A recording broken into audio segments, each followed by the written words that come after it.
I come from a very poor background, and we had no money for food at times, quite literally. And it was rough. So I want to make sure money wasn't an issue for my future family. So I figured out how to make money. You don't do that by some new strategy. It's a psychological shift as well as a strategy shift. It's not about money. It's like growth. It's really your capacity to take your creativity and stop trading time for money.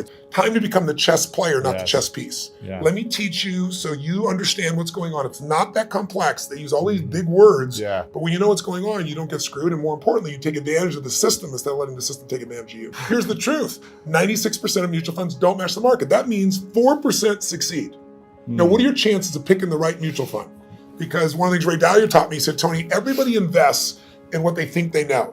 He said, whatever you invest in your lifetime, that area is going to drop 50 to 70%. There is zero exception. He can show you mathematically and he can show you historically. So he said, you have to diversify even though you don't want to. And you have to divide these monies up. When you think you're in a balanced portfolio, you're not balanced. And the reason is stocks are 3 times more volatile than you'll find in bonds. What does that mean? You're 50-50 with your money, but you're not 50-50 with your risk. You're 95% at risk and 5% on the good side. That's why everybody loses. When you interview people that make at least $750,000 a year, right? Just under $1 million, 80% of them say they'll never retire. When you interview people that make a very little amount of money, they all talk about wanting to retire. And the people that do retire say they'll retire after 75. Because the real goal is not to have to work. If you don't work, you'll go stark raving mad because we all need to be productive to feel alive. So people's mistake is, and kids don't know this, adults don't know this, that you won't earn your way there, but you can compound your way there.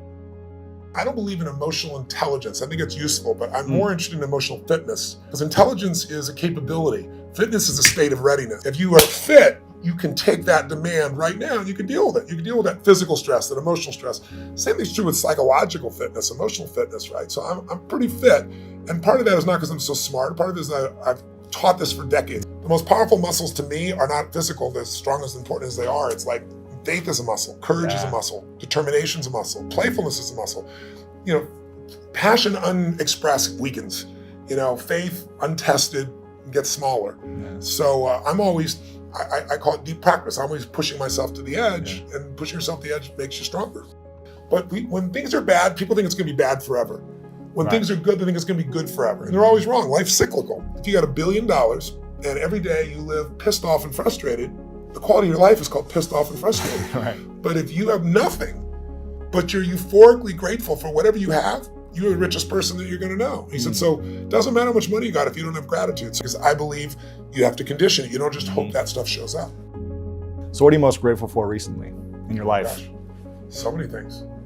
I've buried 3 fathers and 1 mother, and that affects your life. I've had a physician look me in the eye and say you have a tumor in your brain. Wow. And so I've had those moments that when you've had extreme stress and you push your way through it, you build psychological muscle. It's like it takes a lot to knock me off.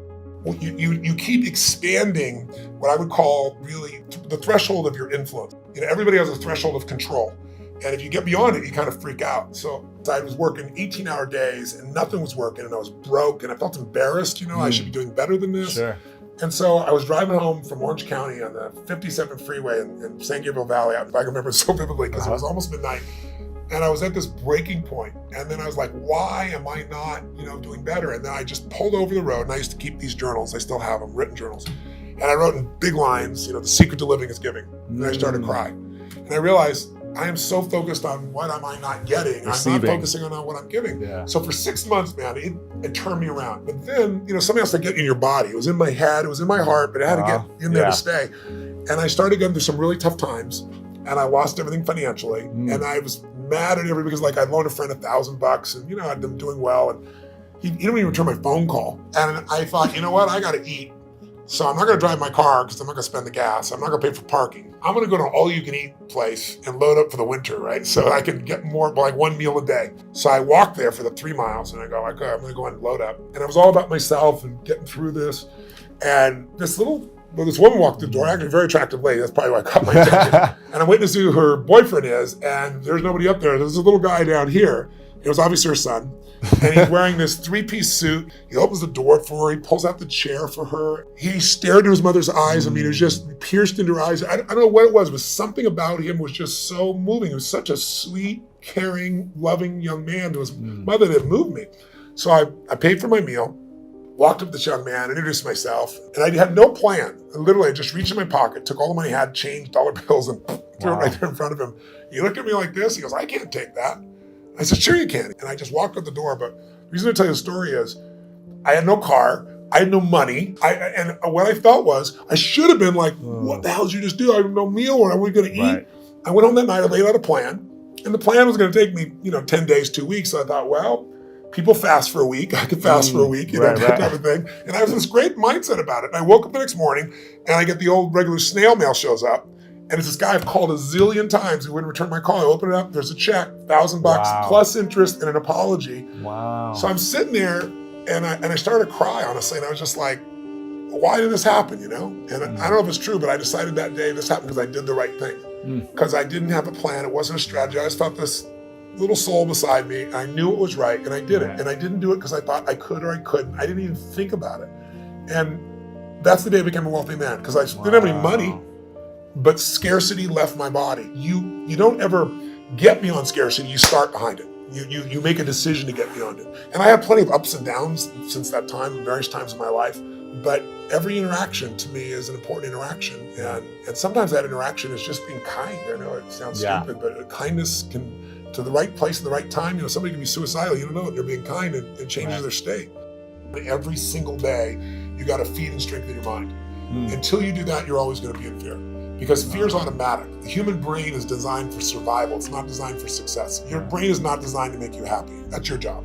And when you start seeing that somebody else can do it, and you see they really did, you start to believe, you start to get certainty. Massive action and constantly change your approach. And then it's find somebody worse off than you are and help them. Because when you do that, it gets you out of yourself.